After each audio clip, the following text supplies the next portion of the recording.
ఈరోజు మనం సోషల్ స్టడీస్లో అర్థశాస్త్రం అనే సబ్జెక్ట్లో అర్థశాస్త్రం నిర్వచనాలు వర్గీకరణ ఈ టాపిక్ గురించి చర్చిద్దాం. అర్థశాస్త్రం అంటే ఏమిటి అన్న దానికి పూర్వకాలంలో ఈ అర్థశాస్త్రం అనేది దేనిలో భాగంగా ఉండేది అంటే రాజకీయ అర్థశాస్త్రంలో భాగంగా ఉండేది. ఇంతకుముందు క్లాస్లో మనం చూసాం అర్థశాస్త్రం అనే ఆంగ్ల పదము గ్రీకు భాషలోని వోకియోనామస్ అనే 2 గ్రీకు పదాల నుండి ఉద్భవించింది అని. గ్రీకు భాషలో వోకియో అనగా గృహము, నామస్ లేక నెమన్ అంటే అధ్యయనము లేకుంటే నిర్వహణ అని. అరిస్టాటిల్ ఈ అర్థశాస్త్రాన్ని గృహ నిర్వహణ శాస్త్రంగా వర్గీకరించడం జరిగింది. ఇది మనందరికీ తెలుసు. ఆ తర్వాత అర్థశాస్త్రంలో పొలిటికల్ ఎకానమీలో భాగంగా ఉన్న ఈ అర్థశాస్త్రాన్ని 1615వ సంవత్సరంలో రాజకీయ అర్థశాస్త్రం నుండి దీన్ని వేరు చేయడం కూడా జరిగింది. ఆ తర్వాత అర్థశాస్త్రానికి సంబంధించి అర్థశాస్త్ర పితామహుడు మనందరికీ తెలుసు. మామూలుగా అర్థశాస్త్రం యొక్క పితామహుడు అని సాధారణంగా ఇస్తే ఏం పెట్టాలి అంటే ఆడమ్ స్మిత్ పెట్టాలి. అదేవిధంగా సూక్ష్మ అర్థశాస్త్ర పితామహుడు అన్న ఆడమ్ స్మిత్. అదేవిధంగా స్థూల అర్థశాస్త్ర పితామహుడు అంటే మాత్రం జేఎం క్వీన్స్ పెట్టాలి. మనందరికీ తెలుసు జనరల్గా పాల్ షాముల్సన్ అనే ఆర్థికవేత్త అర్థశాస్త్రాన్ని ఏమన్నాడంటే క్వీన్ ఆఫ్ సోషల్ సైన్సెస్ అన్నాడు. ఇది చాలా ఇంపార్టెంట్ బిట్, చాలాసార్లు అడిగాడు. ఏమంటాడంటే క్వీన్ ఆఫ్ సోషల్ సైన్సెస్ ఏ సబ్జెక్టుగా పిలుస్తారు అంటారు. క్వీన్ ఆఫ్ సోషల్ సైన్స్ని అంటే అర్థశాస్త్రము. అదేవిధంగా అర్థశాస్త్రానికి సంబంధించి మొట్టమొదట గృహ నిర్వహణ శాస్త్రంగా ఉన్న ఈ అర్థశాస్త్రాన్ని వివిధ ఆర్థికవేత్తలు ఇది అసలు శాస్త్రమా కాదా అన్నదానికి శాస్త్రము, అర్థశాస్త్రం అనేది కూడా ఒక శాస్త్రము, దీనికి ఇది కళ అంటే కళ కాదు, అర్థశాస్త్రం అనేది ఒక శాస్త్రమే అని చెప్పడం జరిగింది. ఆ తర్వాత అర్థశాస్త్రానికి నిర్వచనాలు ఇవ్వడం జరిగింది. దీంట్లో సాంప్రదాయ ఆర్థికవేత్త అయిన ఆడమ్ స్మిత్ ఇతడు సంపద నిర్వచనం ఇవ్వడం జరిగింది. ఎగ్జామినేషన్ పాయింట్ ఆఫ్ వ్యూలో మనకు ఎట్లా ఇస్తాడంటే వివిధ రకాల నిర్వచనాలు ఇస్తాడు, మ్యాచ్ ద ఫాలోయింగ్లో ఇస్తుంటాడు. మ్యాచ్ ద ఫాలోయింగ్ కాబట్టి అభ్యర్థులు ఖచ్చితంగా గుర్తుంచుకోవాల్సిన అంశం ఏంటంటే సంపద నిర్వచనము ఇచ్చిన ఆర్థికవేత్త ఎవరు అంటాడు. సంపద నిర్వచనం ఇచ్చిన ఆర్థికవేత్త option A Ricardo, option B Adam Smith, option C Robbins, option D పైదేది కాదు అని ఇస్తాడు. అట్లాంటప్పుడు ఆన్సర్ ఏంటి అంటే ఆడమ్ స్మిత్. అర్థశాస్త్రానికి సంపద నిర్వచనం ఇచ్చింది ఆడమ్ స్మిత్. మరి ఎప్పుడు ఇచ్చాడు, ఎలా ఇచ్చాడు అంటే ఇతడు 1776 సంవత్సరంలో ఆడమ్ స్మిత్ తన యొక్క ఒక ప్రఖ్యాతమైన గ్రంథం రచించాడు. ఆ గ్రంథం ఏంది అంటే an enquiry into the nature and causes of wealth of nations అనే గ్రంథాన్ని రాస్తాడు. దీన్నే మనం దేశాల సంపద, స్వభావం, కారణాల పరిశోధన అనే గ్రంథం రాస్తాడు. ఈ గ్రంథంలో మొట్టమొదటి అతడు అర్థశాస్త్రం దేన్ని అధ్యయనం చేస్తుంది అంటే అర్థశాస్త్రం సంపదను గురించి అధ్యయనం చేస్తుంది అని పేర్కొనడం జరిగింది. ఈ గ్రంథం చాలాసార్లు ఇంపార్టెంట్. గ్రంథాలు, రచయితలు కూడా మనకి ఎగ్జామినేషన్లో ఇంపార్టెంట్. వివిధ రకాల గ్రంథాలు ఇస్తాడు, మ్యాచ్ ద ఫాలోయింగ్లో ఇస్తాడు. కాబట్టి అర్థశాస్త్రానికి సంపద నిర్వచనం ఏ గ్రంథంలో ఆడమ్ స్మిత్ ఇచ్చాడు అంటే an enquiry into the nature and causes of wealth of nations అనే గ్రంథంలో అర్థశాస్త్రానికి సంపద నిర్వచనం ఇవ్వడం జరిగింది. ఇందులో అర్థశాస్త్రాన్ని an enquiry into the nature and causes of wealth of nations, ఇందులో అర్థశాస్త్రాన్ని సంపదను గురించి చర్చించే శాస్త్రంగా నిర్వచించాడు. సంపదను అంటే మనందరికీ తెలుసు, సంపద మానవుని దైనందిన జీవితంలో ముఖ్య భూమికను పోషించేది ఏంటంటే సంపద. ఈ ఆడమ్ స్మిత్ ప్రకారము మానవుని యొక్క జీవిత లక్ష్యం ఏంటంటే సంపదను సంపాదించడమే అని చెప్తాడు. సంపదకు కొన్ని ప్రత్యేకమైన లక్షణాలు కూడా ఉంటాయి మనకు తెలుసు. ఈ సంపద యొక్క లక్షణాలు ఏంటంటే సంపద అనేది ఎట్లా ఉండాలి అంటే పోర్టబిలిటీగా ఉండాలి. అంటే ఒక ప్రదేశం నుండి మరి ఒక ప్రదేశానికి తీసుకుపోయే విధంగా సంపద ఉండాలి. అదేవిధంగా అంటే సంపదను ఈజీగా ఇప్పుడు డబ్బులు ఉన్నాయి, డబ్బులు మనం ఏం చేస్తాము ఇక్కడ నుంచి వేరే దగ్గరికి తరలించుకోవచ్చు. ఈ విధంగా తరలించడానికి అవకాశం కల్పించాలి. అదేవిధంగా సంపద అనేది ప్రయోజనాత్మకంగా ఉండాలి. అంటే దానికి మానవుని యొక్క కోరికలను తీర్చగలిగే శక్తి ఉండాలి. ఆడమ్ స్మిత్ ప్రకారం అర్థశాస్త్రం దేన్ని అధ్యయనం చేస్తుంది అంటే సంపదను గురించి మాత్రమే అధ్యయనం చేస్తుంది అన్నాడు. దీనికి మంచి, చెడు ఇలాంటి వాటితోటి సంబంధం లేదు. మానవుడు ఏ విధంగా సంపదను సంపాదించాడు అనేది అర్థశాస్త్రం పట్టించుకోదు. ఫర్ ఎగ్జాంపుల్ మరి ఏ పని చేస్తున్నావు, కూలి పని చేస్తున్నావా లేకుంటే మామూలుగా డాక్టరా, లాయరా, అదేవిధంగా డబ్బులు లేకుంటే స్మగ్లింగ్ ద్వారా సంపాదిస్తున్నావు, దొంగతనం ద్వారా, ఈ విధంగా దానికి మంచి చెడు అనేది లేదు. ఇక్కడ ఆడమ్ స్మిత్ ప్రకారం సంపదను సంపాదించడమే ధ్యేయంగా చెప్పాడు, కానీ ఏ మార్గం ద్వారా సంపాదించాడు అనేది ముఖ్యం కాదు. ఇక్కడ సంపదను సంపాదించడమే ధ్యేయం అన్నాడు. నెక్స్ట్, మరి ఈ నిర్వచనాన్ని బలపరిచిన ఆర్థికవేత్తలు ఎవరు అని కూడా అడగవచ్చు. ఈ నిర్వచనాన్ని బలపరిచిన ఆర్థికవేత్తలు ఎవరు అంటే జేబీసే, అదేవిధంగా వాకర్. మనందరికీ తెలుసు జేబీసే ఒక ప్రఖ్యాతమైన గ్రంథం కూడా రాశాడు. ఇతడు సంపదను గురించి సూత్రాల అధ్యయనమే అర్థశాస్త్రం అని పేర్కొనడం జరిగింది. ఇతని మరి ఒక సిద్ధాంతం ఏంటి అంటే మార్కెట్ సిద్ధాంతం కూడా ఉంది. Supply creates it's own demand అంటాడు జేబీసే. చాలాసార్లు ఎగ్జామ్లో ఈ బిట్ కూడా అడిగాడు. Supply creates it's own demand. Supply తనంతట తానే డిమాండ్ను సృష్టించుకుంటుంది. దీని అర్థం ఏంటంటే ఉత్పత్తిదారులు ఎవరైతే ఉద్యమదారులు ఉంటారో మీరేం చేయండి అంటే ఫస్ట్ మార్కెట్లో వస్తువులను ఉత్పత్తి చేయండి, లేకుంటే సేవలను ఉత్పత్తి చేయండి. మరి డిమాండ్ ఎలా వస్తుందంటే డిమాండ్ దానంతలో అదే వస్తుంది అని చెప్తాడు. మరి ఇతడు ఇచ్చిన నిర్వచనము ప్రాచీన కాలంలో ఇది రైట్ అయింది, సాంప్రదాయ ఆర్థికవేత్తలు ఆ కాలంలో ఇది నిజమైంది. కానీ తర్వాత కాలంలో ఏమైందంటే 1929లో మనందరికీ తెలుసు గ్రేట్ డిప్రెషన్ వచ్చింది. ఇక్కడ గొప్ప ఆర్థిక మాంద్యం అనేది 1929లో ప్రపంచవ్యాప్తంగా వచ్చింది. ఆ ప్రపంచవ్యాప్తంగా వచ్చినప్పుడు జేబీసే చెప్పిన ఈ సిద్ధాంతం అనేది విఫలమైంది. ఇక్కడ supply creates it's own demand అనే సిద్ధాంతం ఇక్కడ ఫెయిల్ అయింది. అప్పుడు అర్థశాస్త్రానికి మరి ఈ ప్రాబ్లాన్ని, ఈ ఆర్థిక మాంద్యానికి సొల్యూషన్ ఏంది అన్నప్పుడు జేఎం కీన్స్ తన యొక్క గ్రంథంలో ఆదాయ ఉద్యోగిత సిద్ధాంతం అనే గ్రంథంలో అతడు ఏం చేశాడు, దీనికి పరిష్కార మార్గాన్ని సూచించడం జరిగింది. అయితే సంపద నిర్వచనాన్ని బలపరిచిన ఆర్థికవేత్తలు ఎగ్జామ్లో అడగవచ్చు మనకు జేబీసే, వాకర్. అదేవిధంగా జేబీసే ఇంకా ఏమంటాడంటే supply creates it's own demand అని చెప్పడం జరిగింది. ఆర్థిక వ్యవస్థ గ్రోత్ రేటు చెందాలని. అదేవిధంగా వాకర్ ఏమంటాడంటే సంపదకు సంబంధించిన విషయాలతో సంబంధం కలిగించేదే అర్థశాస్త్రం అంటాడు. వాకర్ ఏమన్నాడంటే సంపదకు సంబంధించిన విషయాల్ని మొత్తం అధ్యయనం చేయడమే అర్థశాస్త్రం. ఫర్ ఎగ్జాంపుల్, ఇప్పుడు సంపద అంటే ఇక్కడ ఒక వ్యక్తికి పొలాలు ఎన్ని ఉన్నాయి, ఎన్ని ఎకరాలు ఉంది పొలం, 10 ఎకరాలు ఉందా, 20 ఎకరాలు ఉందా, అదేవిధంగా డబ్బు ఎంత ఉంది, ప్లాంట్స్ ఎంత ఉన్నాయి. ఈ విధంగా సంపదకు సంబంధించిన అన్ని అంశాలని ఇక్కడ పరిశీలించడమే అర్థశాస్త్రం యొక్క ముఖ్య విధిగా వాకర్ పేర్కొనడం జరిగింది. మరి ఈ సంపదకు సంబంధించిన నిర్వచనాన్ని చాలామంది ఆర్థికవేత్తలు విమర్శించారు. దానిలో ఎవరంటే కార్లైల్, రస్కిన్ అనే ఆర్థికవేత్తలు విమర్శించారు. ఏమంటాడంటే సంపదను సంపాదించడమే ధ్యేయం అన్నాడు. సంపదకు మంచి చెడు అనేది లేదని చెప్పాడు కదా. దీన్ని రస్కిన్, కార్లైల్ ఏమన్నారంటే డిస్మల్ సైన్స్గా పేర్కొనడం జరిగింది. డిస్మల్ సైన్స్ అంటే నిరాశాపూరితమైన శాస్త్రంగా.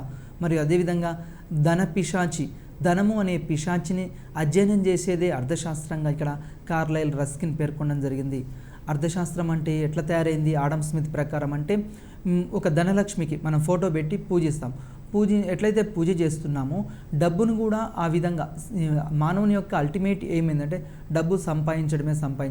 ఇట్లా సంపాదించడం అని ఒక ధన పిశాచి లేకుంటే ధన దేవతను మీరు పూజించే విధంగా మాత్రమే తయారైంది అర్థశాస్త్రం.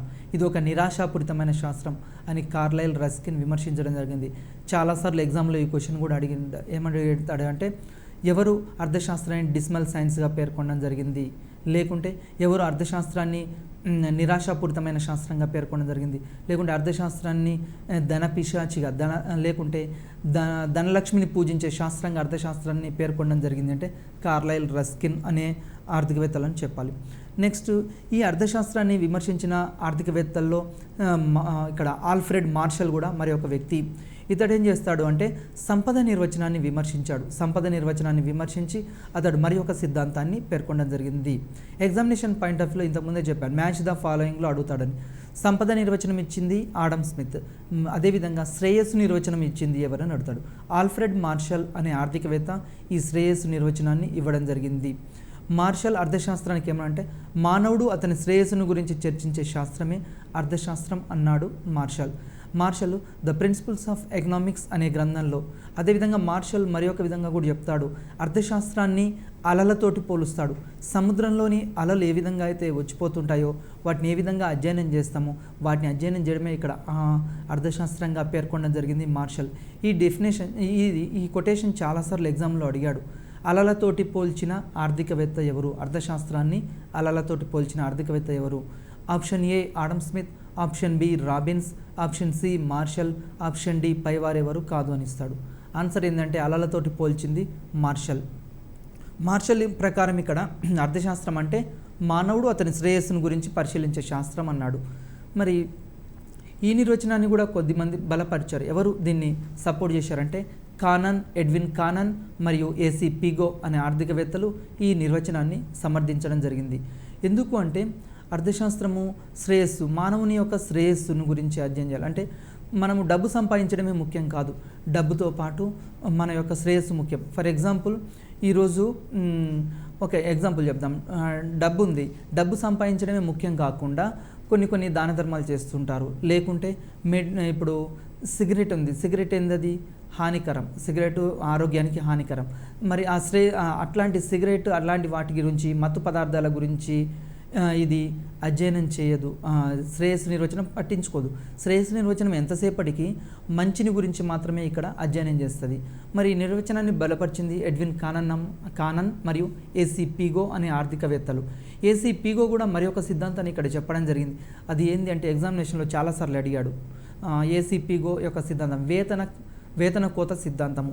వేతన కోత సిద్ధాంతాన్ని ప్రతిపాదించిన ఆర్థికవేత్త ఎవరు అని అడగొచ్చు. ఈ వేతన కోత సిద్ధాంతాన్ని ప్రతిపాదించింది ఏసీ పిగో. ఎట్లా అంటే ఫర్ ఎగ్జాంపుల్ మనము ఒక్కొక్కరికి 100 రూపాయలు ఇచ్చి 10 మందిని నియమించాం ఒక పరిశ్రమలో. మొత్తం ఎంత అవుతుంది? ఒక్కొక్కరికి 100 రూపాయలు ఇచ్చి 10 మందిని నియమిస్తే 1000 రూపాయలు ఖర్చు వస్తుంది. ఎంతమందికి ఇక్కడ ఉపాధి అవకాశం కల్పిస్తున్నాం? 10 మందికి ఉపాధి అవకాశం కల్పిస్తున్నాం. అట్లా కాకుండా మనం ఏం చేసామంటే 100 రూపాయల బదులు 50 రూపాయలే ఇద్దాం ఒక్కొక్క వ్యక్తికి. ఉన్న డబ్బు ఎంత? 1000 రూపాయలు. ఎంతమందికి ఉపాధి కల్పించవచ్చు అంటే ఇక్కడ 20 మందికి ఉపాధి కల్పించవచ్చు. అంటే వేతనాల్ని తగ్గించి ఎక్కువ మందికి ఉపాధి అవకాశాలు కల్పించవచ్చు అని ఏసీ పిగో తన యొక్క వేతన కోత సిద్ధాంతంలో చెప్పడం జరిగింది. దీన్నే వేజ్ కట్ థియరీ అని చెప్తాం. వేజ్ కట్ థియరీ ప్రకారం నిరుద్యోగిత ఆర్థిక వ్యవస్థలో ప్రబలినప్పుడు ఆ ఉద్యమదారులు ఏం చేయాలంటే వేతనాల్ని తగ్గించి ఎక్కువ మందికి ఉపాధి అవకాశాలు కల్పించవచ్చు అని చెప్పారు. కానీ దీన్ని కూడా చాలామంది ఆర్థికవేత్తలు విమర్శించారు. ముఖ్యంగా ఇక్కడ ఈ శ్రేయస్సు నిర్వచనాన్ని విమర్శించింది ఎవరంటే లైలెన్స్ రాబిన్స్ అనే ఆర్థికవేత్త దీన్ని విమర్శించడం జరిగింది. ఎందుకు విమర్శించాడు అంటే శ్రేయస్సును గురించి మాత్రమే పరిశీలిస్తుంది అన్నప్పుడు మనకు విషము, ఇప్పుడు పాము విషం ఉంది, అది హానికరం. లేకుంటే ఇక్కడ మామూలుగా ఆల్కహాల్ ఉంది, ఆల్కహాల్ కూడా హానికరం. మార్షల్ ప్రకారం ఆల్కహాల్ ఉత్పత్తి అనేది మానవుని శ్రేయస్సుకు విఘాతం, అంటే మంచిది కాదు. మార్షల్ ప్రకారం మంచిది కాదు. కానీ ఇక్కడ రాబిన్స్ ఏమన్నాడంటే ఈ ఆల్కహాల్ ఉత్పత్తితోటి మనం వివిధ రకాల పరిశ్రమలు ఉన్నాయి, ఔషధ పరిశ్రమలు ఉన్నాయి. ఈ ఔషధ పరిశ్రమల్లో ఈ ఆల్కహాల్ని ఉపయోగించి చాలా రకాల మెడిసిన్స్ మనం తయారు చేస్తున్నాం. దాని ద్వారా ఆర్థిక వ్యవస్థ గ్రోత్ రేట్ చెందట్లేదా? అభివృద్ధి సాధిస్తుంది. కాబట్టి ఇలాంటి అంశాలను ఇది పరిగణలోకి తీసుకోలేదని లైలెన్స్ రాబిన్స్ తన యొక్క విమర్శించడం జరిగింది. ఈ పిగు ఇక్కడ మార్షల్ సిద్ధాంతాన్ని లైలెన్స్ రాబిన్స్ విమర్శించాడు. అదేవిధంగా మార్షల్ రచించిన మరి ఒక ముఖ్యమైన గ్రంథం చాలాసార్లు ఎగ్జామ్లో అడిగాడు. ప్రిన్సిపల్స్ ఆఫ్ ఎకనామిక్స్ అనే గ్రంథంలో మార్షల్ 1891లో ఈ యొక్క శ్రేయస్సు నిర్వచనాన్ని ఈ గ్రంథంలోనే చెప్పడం జరిగింది. ప్రిన్సిపల్స్ ఆఫ్ ఎకనామిక్స్ గ్రంథకర్త ఎవరు అని ఎగ్జామ్లో రావచ్చు. Option A Adam Smith, option B Marshall, option C Robbins, option D ఎవరు కాదు అంటాడు. ఇలాంటప్పుడు ఇక్కడ ప్రిన్సిపల్స్ ఆఫ్ ఎకనామిక్స్ గ్రంథకర్త మార్షల్. ఈ విధంగా ముఖ్యంగా అభ్యర్థులు గుర్తుంచుకోవాల్సిన అంశం ఏంటంటే మనము నిర్వచనాలు ఇచ్చినప్పుడు ఆ నిర్వచనాలు ఏ ఆర్థికవేత్త ఇచ్చారు, మ్యాచ్ ద ఫాలోయింగ్లో ఇస్తుంటాడు. అదేవిధంగా ఇంకా ఎక్కడ ఇస్తుంటాడు అంటే మనము అప్పుడప్పుడు వివిధ రకాల గ్రంథాలను కూడా మ్యాచ్ ద ఫాలోయింగ్లో ఇస్తుంటాడు. అదేవిధంగా ముఖ్యమైన కొటేషన్స్ ఇవి కూడా మనం గుర్తుంచుకొని వాటిని పరిశీలించాలి. దీని తర్వాత ఈ మార్షల్ నిర్వచనాన్ని విమర్శించి లైలెన్స్ రాబిన్స్ మరి ఒక నిర్వచనం చెప్పాడు. దాన్నే కొరత నిర్వచనము అంటాము. ఈ కొరత నిర్వచనమే ఆధునికమైనది మరియు ఇది చాలా వరకు సమర్థనీయమైనది. అయితే రాబిన్స్ ప్రకారం అర్థశాస్త్రం దేని గురించి అధ్యయనం చేస్తుంది అంటే కొరత ఎంపికలను గురించి అధ్యయనం చేస్తుంది అంటాడు రాబిన్స్. కొరత ఎంపిక అంటే ఇతని ప్రకారం ఉన్న వనరులు పరిమితాలు. ఉన్న వనరులు ఎట్లున్నాయి సమాజంలో? పరిమితంగా ఉన్నాయి. కానీ వనరులు పరిమితంగా ఉన్నాయి కానీ మానవుని యొక్క కోరికలు అనంతాలు. మనకు ఒక కోరిక తీరగానే మరి ఒక కోరిక జనిస్తూ ఉంటుంది. ఫర్ ఎగ్జాంపుల్ మన ఇంట్లో మామూలు first black and white TV ఉందనుకోండి.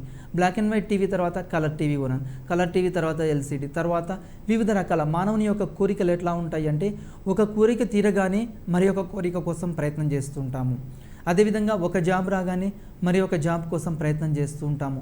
ఈ కోరికలు అనంతాలు కాబట్టి మరి వనరులు ఎట్లున్నాయి, పరిమితంగా ఉన్నాయి. మనకు మార్కెట్కి వెళ్ళినప్పుడు మార్కెట్లో వివిధ రకాల వస్తువులు చూస్తాం. జేబులో 1000 రూపాయలు ఉన్నాయి. మార్కెట్లో మనకు బట్టలు కొనాలని ఉన్నాయి, షూ కొనాలని ఉంది, పెన్, వివిధ రకాల హోటల్స్కు వెళ్ళాలని ఉంది. కానీ మన జేబులో డబ్బులు ఎట్లా ఉన్నాయి? డబ్బులు అంటే వనరులు పరిమితంగా ఉన్నాయి, కోరికలు మాత్రం అనంతంగా ఉన్నాయి. ఈ కోరికలు అనంతాలు మరి అందుకోసమే ఆర్థిక వ్యవస్థలో ఇక్కడ ఏమవుతుందంటే కొరత సమస్య అనేది ప్రారంభమైంది. ఫర్ ఎగ్జాంపుల్, మనం ఆఫీస్ లేకుంటే స్కూల్కి వెళ్దామని రెడీ అవుతున్నాం. రెడీ అయ్యేటప్పుడు ఈరోజు ఏ డ్రెస్ వేసుకోవాలి, అది కూడా ఒక కొరతనే. మరి మంచి డ్రెస్ వేసుకోవాలా, ఈ మంచి డ్రెస్లో ఏం వేసుకోవాలి, ఎల్లో కలరా, బ్లాకా, వైటా, ఈ విధంగా అది ఒక ఎంపిక సమస్య. అదేవిధంగా దాని తర్వాత ఇంట్లో వచ్చేటప్పుడు కాఫీ తాగాల, టీ తాగాల, మిల్క్ తాగాల, అక్కడ కూడా ఒక సమస్య. మానవుడు నిత్యం నిద్ర నుంచి లేచినప్పటి నుంచి తన దైనందిన కార్యకలాపాల్లో నిత్యం ఎంపిక చేస్తూ ఉంటాడు. అదేవిధంగా ఆఫీస్కి రెడీ అయిన తర్వాత టిఫిన్ ఏం తినాలి, ఇడ్లీ తినాలా, దోశ తినాలా, ఈ విధంగా అది కూడా ఒక సమస్య. ఆ తర్వాత ఆఫీస్కి బయలుదేరేటప్పుడు సైకిల్ మీద వెళ్ళాలా, బైక్లో వెళ్ళాలా, కార్లో వెళ్ళాలా, ఇది కూడా. మానవుడు నిద్ర నుంచి మేల్కొన్నప్పటి నుంచి నైట్ పడుకునే వరకు తనకు తెలియకుండానే వివిధ రకాల సమస్యలు ఎదురవుతుంటాయి. ఆ సమస్యలను పరిష్కరిస్తూ ఉంటాడు. ఇలాంటి వాటిని గురించి అధ్యయనం చేసేదే అర్థశాస్త్రం అంటాడు లైలెన్స్ రాబిన్స్ తన యొక్క నిర్వచనంలో. నెక్స్ట్, రాబిన్స్ యొక్క గ్రంథం వెరీ వెరీ ఇంపార్టెంట్, చాలాసార్లు అడిగాడు. అదేంటంటే 1932లో ఆయన essay on the nature and significance of economic science అనే గ్రంథాన్ని రాస్తాడు. ఈ గ్రంథంలో అతడు కొరత గురించి, ఎంపిక గురించి తన యొక్క నిర్వచనాలు పేర్కొనడం జరిగింది. ఈరోజు మన యొక్క సమాజం కూడా ఈ కొరత సమస్యను ఎదుర్కొంటుంది అని చెప్పడం జరిగింది. మరి తన యొక్క నిర్వచనానికి సంబంధించిన కొన్ని ముఖ్య అంశాలు ఉన్నాయి, ఎగ్జామినేషన్ పాయింట్ ఆఫ్ వ్యూలో అడగవచ్చు. నెంబర్ 1, మానవుని కోరికలు అపరిమితాలు. ఇంతకుముందే చెప్పాం, కోరికలు ఎట్లా ఉంటాయి, అపరిమితాలు. ఒక కోరిక తీరగానే మరి ఒక కోరిక జనిస్తూ ఉంటుంది. ఈ విధంగా కోరికలు జనిస్తుంటాయి కాబట్టి మార్నింగ్ లేచినప్పటి నుంచి నైట్ పడుకునే వరకు వివిధ రకాల కోరికలు మనకు వస్తూ ఉంటాయి. ఫర్ ఎగ్జాంపుల్, ఇంట్లో మన ఇంట్లో ఒక టీవీ ఉందనుకోండి, పక్కింట్లో ఒకవేళ వాళ్ళ ఇంట్లో కారు ఉందనుకోండి, వెంటనే ఏమనిపిస్తుంది, ఆ కారు కొనాలని, లేకుంటే పక్కింట్లో బైక్ ఉంటే ఆ బైక్ కొనాలని. ఈ విధంగా ఒక కోరిక తీర్చుకోగానే మరి ఒక కోరిక ప్రారంభమవుతుంది. కోరికలు అపరిమితాలు. నెక్స్ట్, పరిమితమైన వనరులు. మన యొక్క బడ్జెట్ మాత్రం తక్కువగా ఉంటుంది. ఫర్ ఎగ్జాంపుల్, దేశ బడ్జెట్ అయినా కానీ వ్యక్తిపరంగా కూడా, ఒక సంస్థ పరంగా, వ్యక్తిపరంగా ఉన్న వనరులు పరిమితాలుగా ఉన్నాయి. ఈరోజు కరెంటును ఉత్పత్తి చేయాలంటే ఈ వాటర్ అనేది ఎట్లా ఉంది, లిమిటెడ్గా ఉంది. అదేవిధంగా బొగ్గు అనేది లిమిటెడ్గా ఉంది. ఈ పరిమిత వనరులతోటి కరెంటుని ఏ విధంగా ఉత్పత్తి చేయాలి, వనరులేమో లిమిటెడ్గా ఉన్నాయి. అంటే జల విద్యుత్ ఉత్పత్తి చేయాలా, థర్మల్ విద్యుత్ ఉత్పత్తి చేయాలా, లేకుంటే ఇంకా ఏ రకాలుగా విద్యుత్తుని ఉత్పత్తి చేయాలి అనేది ఇది కూడా ఒక సమస్య. ఇలాంటి వాటిని అధ్యయనం చేసేది అర్థశాస్త్రం అంటాడు లైలెన్స్ రాబిన్స్. ఇతని యొక్క నిర్వచనం కూడా కొన్ని విమర్శలకు గురైంది. రాబిన్స్ నిర్వచనం కూడా విమర్శలకు గురైంది. ముఖ్యంగా ఇతని నిర్వచనాన్ని చాలామంది ఆర్థికవేత్తలు విమర్శించారు. దాని తర్వాత ఇతని నిర్వచనాన్ని సరిచేయాలి అని పాల్ శామ్యుల్సన్ అనే మరొక ఆర్థికవేత్త ఏం చేస్తాడు అంటే, రాబిన్స్ని ఇచ్చిన నిర్వచనానికి తాను కొంత యాడ్ చేసి ఒక కొత్త నిర్వచనం చెప్తాడు. అదే వృద్ధి నిర్వచనం. ఎగ్జామినేషన్ పాయింట్ ఆఫ్ వ్యూలో పాల్ శామ్యుల్సన్ గురించి ఒక ఇంపార్టెంట్ బిట్ ఉంది. అది ఏంటి అంటే, క్వీన్ ఆఫ్ సోషల్ సైన్సెస్ అని ఏ శాస్త్రాన్ని పేర్కొన్నారు అంటే ఇక్కడ అర్థశాస్త్రాన్ని పేర్కొనడం జరిగింది. ఇక్కడ ఏమంటాడంటే, అర్థశాస్త్రం కోరికలతో సంబంధం ఉన్న వనరులను, వృద్ధిని గురించి అధ్యయనం చేయనదే అర్థశాస్త్రం అంటాడు. శామ్యుల్సన్ ఏం చేశాడంటే, రాబిన్స్ ఇచ్చిన నిర్వచనానికే కొన్ని మార్పులు చేశాడు. ఎందుకు అంటే, రాబిన్స్ నిర్వచనం కూడా సంపూర్ణమైనదే. ఆ సంపూర్ణమైన దానికి కొంచెం మాడిఫికేషన్స్ చేసి ఇతడు తన యొక్క వృద్ధి నిర్వచనాన్ని ఇవ్వడం జరిగింది. అంటే కోరికలతో సంబంధం ఉన్న వనరులని వృద్ధి చేయాలి అన్నాడు. దేశం అభివృద్ధి చెందాలి అంటే, ఫర్ ఎగ్జాంపుల్ భారతదేశం ఉంది. భారతదేశం అభివృద్ధి చెందాలంటే భారతదేశంలో అగ్రికల్చర్ సెక్టర్ మీద 80% పాపులేషన్ ఆధారపడ్డారు. మరి మన మెయిన్ సోర్స్ ఏంది భారతదేశంలో? వర్షాధారాలు, అగ్రికల్చర్ సెక్టర్.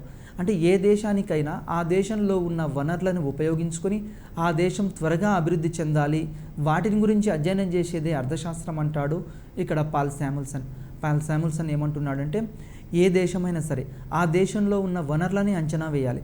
ఆ వనరులకు ఆధారంగా ఆ దేశంలో ఉన్న కోరికలకు అనుగుణంగా వస్తువులను ఉత్పత్తి చేయాలి. ఫర్ ఎగ్జాంపుల్ భారతదేశం ఉంది.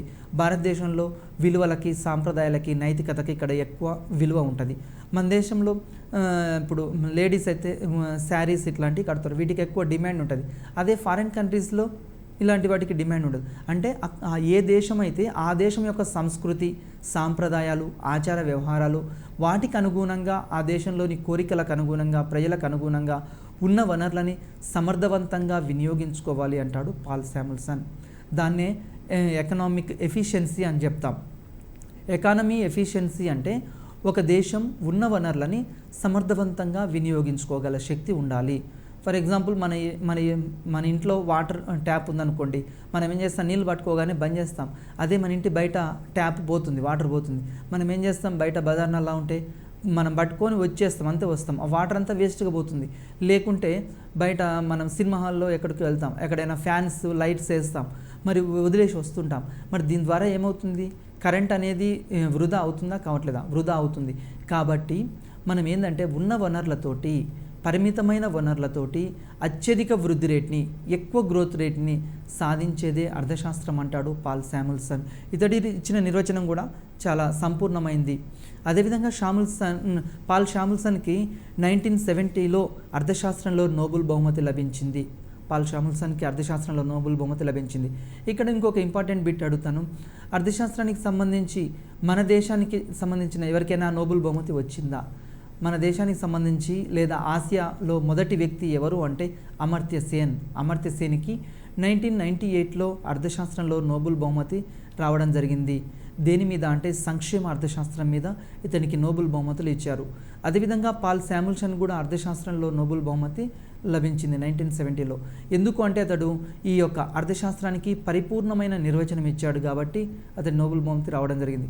దాని తర్వాత జాకబ్ వైనర్, ఇతడు ఆర్థికవేత్తలు ప్రతిపాదించేవే అర్థశాస్త్రం అంటాడు. మరి ఒక ఆర్థికవేత్త జాకబ్ వైనర్ ప్రకారం ఏంటంటే ఆర్థికవేత్తలు ఏదైతే చెప్తారో అదే అర్థశాస్త్రం అంటాడు వైనర్.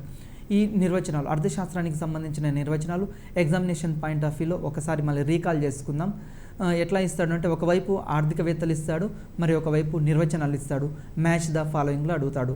ఫర్ ఎగ్జాంపుల్ ఆడమ్ స్మిత్ సంపద నిర్వచనం, అదేవిధంగా మార్షల్ శ్రేయస్ నిర్వచనం, అదేవిధంగా రాబిన్స్ కొరత నిర్వచనం, అదేవిధంగా పాల్ శామ్యుల్సన్ వృద్ధి నిర్వచనం, జాకబ్ వైనర్ ఆర్థికవేత్తలు ఏదైతే ప్రతిపాదిస్తారో అదే అర్థశాస్త్రం అని. ఈ విధంగా ఎగ్జామినేషన్లో మ్యాచ్ ద ఫాలోయింగ్లో చాలాసార్లు ఈ బిట్ అడిగాడు. మొన్న సెట్ ఎగ్జామ్ జరిగింది, మీ అందరూ తెలుసు.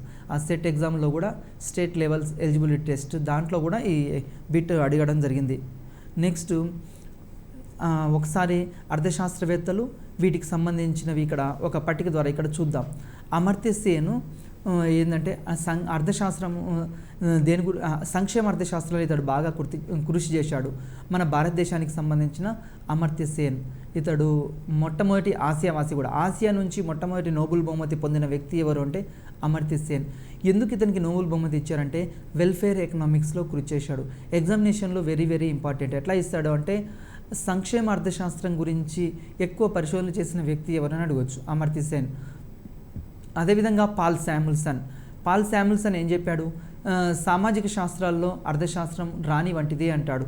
దీన్ని ఇంగ్లీష్ ఎట్లా క్వశ్చన్ ఎగ్జామ్లో అడుగుతాడంటే which subject is the queen of social sciences అంటాడు. క్వీన్ ఆఫ్ సోషల్ సైన్సెస్ అంటే మనకు సామాజిక శాస్త్రంలో రాని వంటిది అర్థశాస్త్రం ఎవరన్నారు అని అడగవచ్చు, పాల్ శామ్యుల్సన్. అదేవిధంగా మార్షల్ కొటేషన్ కూడా చాలాసార్లు మనకు ఎగ్జామ్లో అడిగాడు, డిఎస్సిలో కూడా అడిగాడు, 2-3 సార్లు అడిగాడు ఈ బిట్. ఏమన్నాడంటే అర్థశాస్త్రాన్ని సముద్రపు అలలతో పోల్చిన వ్యక్తి ఎవరు అంటాడు. ఇక్కడ సముద్రపు అలలతో పోల్చింది మార్షల్. ఈ విధంగా అభ్యర్థులు గుర్తుంచుకోవాలి, చాలా ఇంపార్టెంట్. కొటేషన్స్ ఒకటి, తర్వాత నిర్వచనాలు ఒకటి, అదేవిధంగా గ్రంథాలు, ఈ మూడింటి మీద ఖచ్చితంగా 3 క్వశ్చన్స్ ఎగ్జామ్లో వస్తాయి. దాని తర్వాత అర్థశాస్త్రం వర్గీకరణ, క్లాసిఫికేషన్ ఆఫ్ ఎకనామిక్స్. ఈ అర్థశాస్త్రం అని చెప్పాం. ఈ అర్థశాస్త్రంని ఒకసారి మనం పరిశీలిస్తే మనం 1933 సంవత్సరంలో మొదటగా నార్వేలోని ఓస్లో విశ్వవిద్యాలయానికి చెందిన ప్రొఫెసర్ రగ్నర్ ఫ్రిష్ అనే ఆర్థికవేత్త ఏం చేశాడంటే అర్థశాస్త్రాన్ని 2 రకాలుగా విభజించాడు. ఒకటి సూక్ష్మ అర్థశాస్త్రము, మరి ఒకటి స్థూల అర్థశాస్త్రము. అందుకోసమే మనకందరికీ తెలుసు నోబెల్ బహుమతులు ప్రారంభమైంది ఎప్పుడు అంటే 1901 అని చెప్తారు. కానీ అర్థశాస్త్రంలో నోబెల్ బహుమతి ఎప్పుడు ప్రారంభమైందని ఎగ్జామ్లో క్వశ్చన్ అడగవచ్చు. అర్థశాస్త్రంలో నోబెల్ బహుమతి ఎప్పుడు ప్రారంభమైంది అంటే 1969లో అర్థశాస్త్రంలో నోబెల్ బహుమతి వచ్చింది. అర్థశాస్త్రంలో నోబెల్ బహుమతి పొందిన మొదటి వ్యక్తి ఎవరు? చాలాసార్లు బిట్టి అడిగాడు. అర్థశాస్త్రంలో నోబెల్ బహుమతి పొందిన మొదటి వ్యక్తి ఎవరు అంటే option A Adam Smith, option B Marshall, option C Ragnar Frisch, option D Robbins. ఇక్కడ కరెక్ట్ ఆన్సర్ ఏంటంటే రగ్నార్ ఫ్రిష్. రగ్నార్ ఫ్రిష్ ఎందుకు నోబెల్ బహుమతి ఇచ్చారు అంటే 1969లో అర్థశాస్త్రాన్ని తను 2 భాగాలుగా విభజించాడు. మైక్రో ఎకనామిక్స్, మ్యాక్రో ఎకనామిక్స్గా అర్థశాస్త్రాన్ని విభజించి దీని మీద పరిశోధనలు చేయడం జరిగింది. నెక్స్ట్ ఇప్పుడు ఒకసారి చూద్దాం. 2 భాగాలుగా అర్థశాస్త్రాన్ని విభజించాడు. మైక్రో ఎకనామిక్స్, దీన్నే సూక్ష్మ అర్థశాస్త్రం అంటాం. ఈ సూక్ష్మ అర్థశాస్త్రం అనేది మైక్రోస్ అనే గ్రీకు పదం నుంచి ఉద్భవించింది. మైక్రోస్ అన్న ఇక్కడ ఎగ్జామినేషన్ పాయింట్ ఆఫ్ వ్యూలో ఎట్లా అడుగుతాడంటే ఇక్కడ మైక్రో అనే పదము అనే పదము ఎక్కడి నుంచి ఉద్భవించింది అంటాడు. అంటే గ్రీక్ భాషలోని మైక్రోస్ నుంచి ఉద్భవించింది. మైక్రో అంటే ఏంటంటే చిన్న అని అర్థము. చిన్న అంటే ఇక్కడ అర్థశాస్త్రం దేని గురించి అధ్యయనం చేస్తుంది? వైయక్తిక యూనిట్ల గురించి అధ్యయనం చేస్తుంది. అంటే ఫర్ ఎగ్జాంపుల్ ఒక వ్యక్తి ఆదాయం గురించి అధ్యయనం చేస్తే అది వైయక్తిక యూనిట్ అంటాం. అదేవిధంగా ఒక సంస్థ ఆదాయం గురించి అధ్యయనం చేస్తే వైయక్తిక యూనిట్ అంటాం. అదేవిధంగా ఒక వస్తువు ధరను గురించి పరిశీలిస్తే అది వైయక్తిక యూనిట్. ఒక వస్తువు కానీ, ఒక వ్యక్తి కానీ, ఒక సంస్థ కానీ ఒక చిన్న చిన్న యూనిట్లను, చిన్న చిన్న భాగాలను అధ్యయనం చేసేదే సూక్ష్మ అర్థశాస్త్రం అని చెప్తాం. చిన్న భాగాలను అధ్యయనం చేసేదాన్ని ఇక్కడ సూక్ష్మ అర్థశాస్త్రంగా పేర్కొనడం జరుగుతుంది. నెక్స్ట్ అదేవిధంగా దీనికి ఈ ఎగ్జామినేషన్ పాయింట్ ఆఫ్ వ్యూలో చాలాసార్లు అడిగాడు. సూక్ష్మ అర్థశాస్త్రానికి మరి ఒక పేరేంది అంటాడు. సూక్ష్మ అర్థశాస్త్రానికి మరి ఒక పేరేందంటే ధరల సిద్ధాంతము, ప్రైస్ థియరీ అని చెప్తాం. Very very important. చాలాసార్లు టీఆర్టీలో అడిగాడు, డిఎస్సిలో అడిగాడు, అదేవిధంగా మన కాంపిటేటివ్ ఎగ్జామ్లో కూడా అడిగాడు. సూక్ష్మ అర్థశాస్త్రానికి మరి ఒక పేరు ఏంటంటే ధరల సిద్ధాంతం. సూక్ష్మ అర్థశాస్త్రంలోని ప్రధాన అంశాలు ఏంది? ఇది కూడా ఎగ్జామ్లో బిట్ రావచ్చు. సూక్ష్మ అర్థశాస్త్రం ప్రధానంగా దేని గురించి అధ్యయనం చేస్తుందంటే మైక్రో ఎకనామిక్స్, ఉత్పత్తి గురించి, వినియోగం గురించి, వినిమయం గురించి, పంపిణీ గురించి అధ్యయనం చేస్తుంది. అంటే ఆర్థిక వ్యవస్థలో ఎంత ఉత్పత్తి అవుతుంది, ఏ వస్తువులు ఉత్పత్తి అవుతున్నాయి, వాటి వినియోగం ఎట్లా ఉంది, వాటి కన్జంప్షన్ ఎట్లా ఉంది, అదేవిధంగా అవి ఏ విధంగా ఎక్స్చేంజ్ అవుతున్నాయి, మారకం జరుగుతుంది, వాటి పంపిణీ ఎట్లా ఉంది. ఇలాంటి అంశాలని దేని పరిధిలోకి వస్తాయి అంటే సూక్ష్మ అర్థశాస్త్ర పరిధిలోకి వస్తాయి. ఎగ్జామ్లో ఇది కూడా అడుగుతాడు. సూక్ష్మ అర్థశాస్త్ర పరిధిలోకి వచ్చే అంశాలు ఉత్పత్తి, వినియోగం, వినిమయం, పంపిణీ. ఇవి సూక్ష్మ అర్థశాస్త్ర పరిధిలోకి రావడం జరుగుతుంది. నెక్స్ట్ అదేవిధంగా సూక్ష్మ అర్థశాస్త్రం ఇంకా ఏం చేస్తుందంటే ప్రత్యేక సంస్థల గురించి, ప్రత్యేక కుటుంబాల గురించి, వైయక్తిక ధరల గురించి అధ్యయనం చేస్తుంది. ఫర్ ఎగ్జాంపుల్ సూక్ష్మ అర్థశాస్త్రం ఏమన్నాం ఇంతకుముందే, ప్రత్యేక సంస్థలు అన్నాం. ప్రత్యేక సంస్థలు అంటే టాటా ఇండస్ట్రీ గురించి అయినా, లేకుంటే ఒక ప్రత్యేకంగా ఒక రిలయన్స్ ఇండస్ట్రీ గురించైనా, ఇట్లా ఒక్క దాని గురించి అధ్యయనం చేస్తే, లేకుంటే ప్రత్యేకంగా కొన్ని కుటుంబాల గురించి, ముఖేష్ అంబానీ, టాటా, బిర్లా, మఫత్లాల్, ఇట్లా ప్రత్యేకంగా ఒక కుటుంబం గురించి, లేకుంటే వైయక్తిక ధరల గురించి, పెన్నుల ధర ఎట్లా ఉంది, లేకుంటే ఈరోజు మార్కెట్ 1 వీక్ బ్యాక్ నుంచి ఇప్పటి వరకు మార్కెట్లో ఒక వస్తువు ధరను, ఫర్ ఎగ్జాంపుల్ పెన్నుల ధర అయినా, టమాటా ధర అయినా, ఆలు ధర అయినా ఇట్లా పరిశీలిస్తే వైయక్తిక యూనిట్ల గురించి ఒక్కదాని గురించి పరిశీలించడము. అదేవిధంగా వేతనాలు అంటే ఒక వ్యక్తికి వేతనం ఎట్లా వస్తుంది, ఎంత వస్తుంది, ఇట్లా ఒక వ్యక్తి యొక్క వేతనాన్ని పరిశీలించిన, ఒక వ్యక్తి యొక్క ఆదాయాన్ని పరిశీలించిన, ఒక పరిశ్రమ గురించి మాత్రమే పరిశీలిస్తే, ఫర్ ఎగ్జాంపుల్ షూ ఇండస్ట్రీ అయినా, క్లాత్ ఇండస్ట్రీ అయినా, ఒకదాని గురించి పరిశీలిస్తే దాన్ని సూక్ష్మ అర్థశాస్త్రం అంటాం. ఈ విధంగా ఏమన్నాడంటే కేఈ బోల్డింగ్ అనే ఆర్థికవేత్త ఏమన్నంటే సూక్ష్మ అర్థశాస్త్రం ప్రత్యేక సంస్థలను, ప్రత్యేక కుటుంబాలను, వైయక్తిక ధరలను, వేతనాలు, ఆదాయాలు, పరిశ్రమలు, ప్రత్యేక వస్తువుల గురించి అధ్యయనం చేసేదే సూక్ష్మ అర్థశాస్త్రం అంటాడు కేఈ బౌల్డింగ్. ఎగ్జామినేషన్లో ఇది కూడా ఇంపార్టెంటే. బౌల్డింగ్ అనే ఆర్థికవేత్త ఇట్లా వైయక్తిక యూనిట్ల గురించి అధ్యయనం చేసేదాన్ని సూక్ష్మ అర్థశాస్త్రం అని చెప్పవచ్చు. నెక్స్ట్ సూక్ష్మ అర్థశాస్త్రంలోని ప్రధాన విభాగాలు. మనకి మైక్రో ఎకనామిక్స్లో ఏమేమి విభాగాలు ఉన్నాయి ఒకసారి పరిశీలిద్దాం. సూక్ష్మ అర్థశాస్త్రంలో ప్రధానంగా 3 విభాగాలు ఉంటాయి. ఒకటి వస్తు ధరల సిద్ధాంతము, రెండోది ఉత్పత్తి కారకాల ధరల సిద్ధాంతం, మూడోది సంక్షేమ సిద్ధాంతం. ఈ మూడింటి గురించి సూక్ష్మ అర్థశాస్త్రం పరిశీలిస్తుంది. అంటే ఇక్కడ వస్తువులు లేదా సేవల యొక్క ధరల గురించి అధ్యయనం చేసేది మార్కెట్లో వివిధ రకాల వస్తువులు ఉంటాయి, ఆ వస్తువుల యొక్క ధరలు ఏ విధంగా ఉన్నాయి, ఇది దేని పరిధిలోకి వస్తుంది, సూక్ష్మ అర్థశాస్త్రం పరిధిలోకి వస్తుంది. అదేవిధంగా ఉత్పత్తి కారకాల ధరల సిద్ధాంతం. ఉత్పత్తి కారకాలు మనకు తెలుసు 4. ఈ ఉత్పత్తి కారకాలు భూమి, శ్రమ, మూలధనం, వ్యవస్థాపన. వీటి యొక్క ఈ సిద్ధాంతం, ధరల సిద్ధాంతం గురించి మరియు అదేవిధంగా సంక్షేమ అర్థశాస్త్రం గురించి, వీటి గురించి మొత్తం దేని పరిధిలోకి వస్తాయి అంటే సూక్ష్మ అర్థశాస్త్ర పరిధిలోకి వస్తాయి. మనకి ఎగ్జామినేషన్లో ఇట్లా కూడా అడుగుతాడు, సూక్ష్మ అర్థశాస్త్ర పరిధిలోకి వచ్చే విభాగాలు ఏది, అయిన విభాగం ఏంది, కాని విభాగాలు ఏంది. ఇక్కడ 3 విభాగాలు ఇచ్చాడు, 4వది ఇంకోటి కాందిస్తాడు. ఫర్ ఎగ్జాంపుల్ సూక్ష్మ అర్థశాస్త్రంలో ప్రధాన విభాగం కానిది ఆప్షన్ ఏ ఉత్పత్తి కారకాల ధరల సిద్ధాంతం, ఆప్షన్ బి జాతీయ ఆదాయం, ఆప్షన్ సి వస్తు ధరల సిద్ధాంతం, ఆప్షన్ డి సంక్షేమ సిద్ధాంతం. ఇక్కడ సూక్ష్మ అర్థశాస్త్రంలో ప్రధాన విభాగం కానిదేంది, జాతీయ ఆదాయం. ఇది కాదు. ఈ విధంగా ఎగ్జామ్లో రావడానికి అవకాశం ఉంది. నెక్స్ట్ అదేవిధంగా వస్తు ధరల సిద్ధాంతం ఓసారి పరిశీలి. దీనిలో సూక్ష్మ అర్థశాస్త్రం ఒక వైయక్తిక వినియోగదారుడు తన పరిమిత ద్రవ్యాన్ని ఏ విధంగా పంపిణీ చేయడం ద్వారా సమతౌల్య స్థితిని పొందుతాడో అనే విషయాన్ని ఇక్కడ అధ్యయనం చేస్తుంది. ఈ వస్తు ధరల సిద్ధాంతం ప్రధానంగా ఏం చేస్తుంటే మైక్రో ఎకనామిక్స్ వినియోగదారుడు తన పరిమిత ఆదాయంతో మార్కెట్లో ఏ విధంగా సమతౌల్యంలో ఉంటాడో పరిశీలించేదే, ఇక్కడ అధ్యయనం చేసేదే వస్తు ధరల సిద్ధాంతం అంటాం. అంటే తనకున్న పరిమిత ద్రవ్యంతో దీనిలో సూక్ష్మ అర్థశాస్త్రం ఏమవుతుందంటే ఒక వైయక్తిక వినియోగదారుడు తన పరిమిత ద్రవ్యాన్ని ఏ విధంగా పంపిణీ చేయడం ద్వారా సమతౌల్య స్థితిని పొందుతాడనే విషయాన్ని అధ్యయనం చేస్తుంది. తనకు ఉన్న పరిమిత 1000 రూపాయల ఆదాయం ఉంది.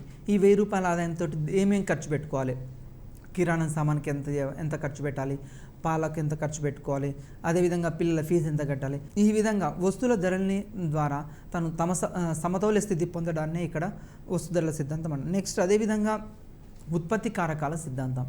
దీంట్లో ఆర్థిక వ్యవస్థలోని వనరులు వైయక్తిక వినియోగదారులు ఉత్పత్తిదారుల మధ్య సమర్థవంతంగా కేటాయించబడుతున్న విషయాన్ని పరిశీలిస్తుంది. ఈ సిద్ధాంతం ఏం చేస్తుంది అంటే ఆర్థిక వ్యవస్థలో ఉన్న వనరులు అనేవి వినియోగదారుల మధ్య ఏ విధంగా పంపిణీ చేయబడుతున్నాయి, ఆ విధంగా ఏ విధంగా భూమి ఉన్నది, భూమికి బాటకం వస్తుంది, అదేవిధంగా శ్రమకు వేతనం వస్తుంది. ఈ విధంగా అంటే ఆర్థిక వ్యవస్థలో ఉన్న వనరులు వైయక్తిక వినియోగదారులకి ఉత్పత్తి కారకాలకు మధ్య ఏ విధంగా పంపిణీ చేయబడుతుందో పరిశీలించేది ఉత్పత్తి కారకాల సిద్ధాంతం. ఇది అధ్యయనం, ఇది కూడా దేని పరిధిలోకి వస్తుంది అంటే సూక్ష్మ అర్థశాస్త్ర పరిధిలోకి వస్తుంది. నెక్స్ట్ అదేవిధంగా 3వది సంక్షేమ సిద్ధాంతం. ఆర్థిక వ్యవస్థలోని వనరులు వైయక్తిక వినియోగదారులు ఉత్పత్తిదారుల మధ్య సమర్థవంతంగా కేటాయించబడుతున్న విషయాన్ని పరిశీలిస్తుంది.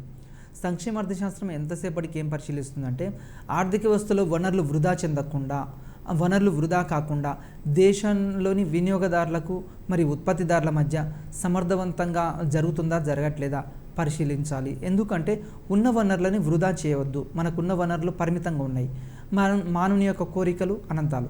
మరి ఈ ఉన్న వనరులతోటి అపరిమితమైన కోరికలను తీర్చుకోవడం కోసం ఈ విధంగా ఏ విధంగా కేటాయించబడుతుంది, మనము ఆ ఎకనామిక్ ఎఫిషియన్సీ అంటాం.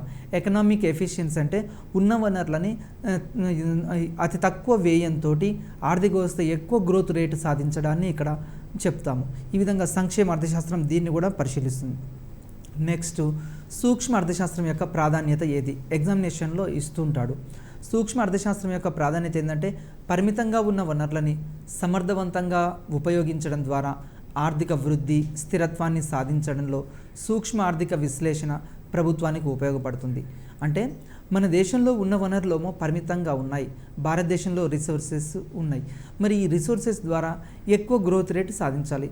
ఎక్కువ గ్రోత్ రేట్ సాధించాలంటే మన వనరులని శ్రమ సాంద్రత పద్ధతి ద్వారా ప్రవేశపెట్టాలా, లేకుంటే మూలధన సాంద్రత పద్ధతులు ప్రవేశపెట్టాలా.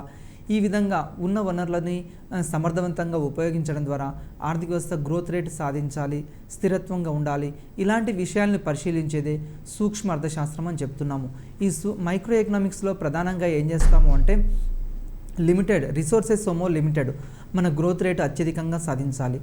కాబట్టి అగ్రికల్చర్ సెక్టర్లో ఏం చేస్తాం, ఎక్కువగా లేబర్ ఇంటెన్సివ్ టెక్నిక్స్ యూజ్ చేస్తుంటాం.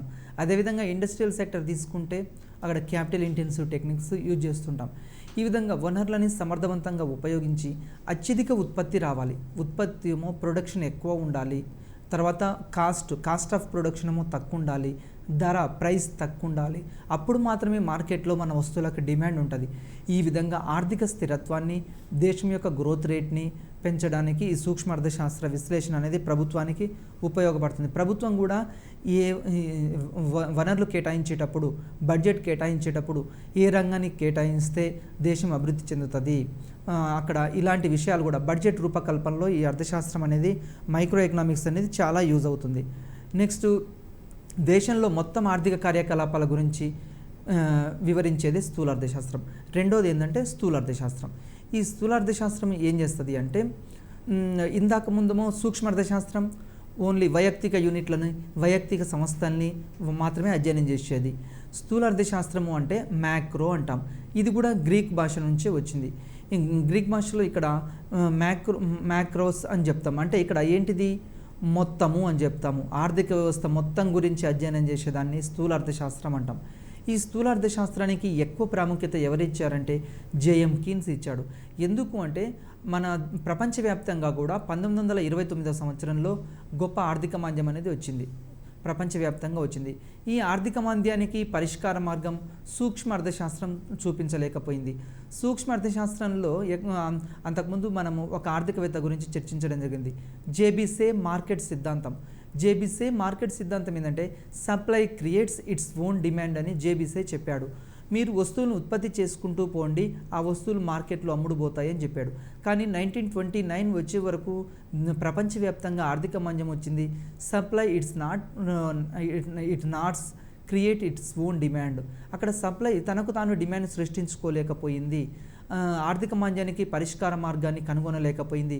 ప్రపంచంలో అభివృద్ధి చెందిన బ్రిటన్, ఫ్రాన్స్, అమెరికా ఇలాంటి దేశాల యొక్క ఆర్థిక వ్యవస్థ కుప్పగూలిపోయింది. ఇలాంటి పరిస్థితుల్లో దేశాన్ని గట్టెక్కించడానికి సూక్ష్మ అర్థశాస్త్రం ఒక పరిష్కార మార్గాన్ని సూచించలేకపోయింది.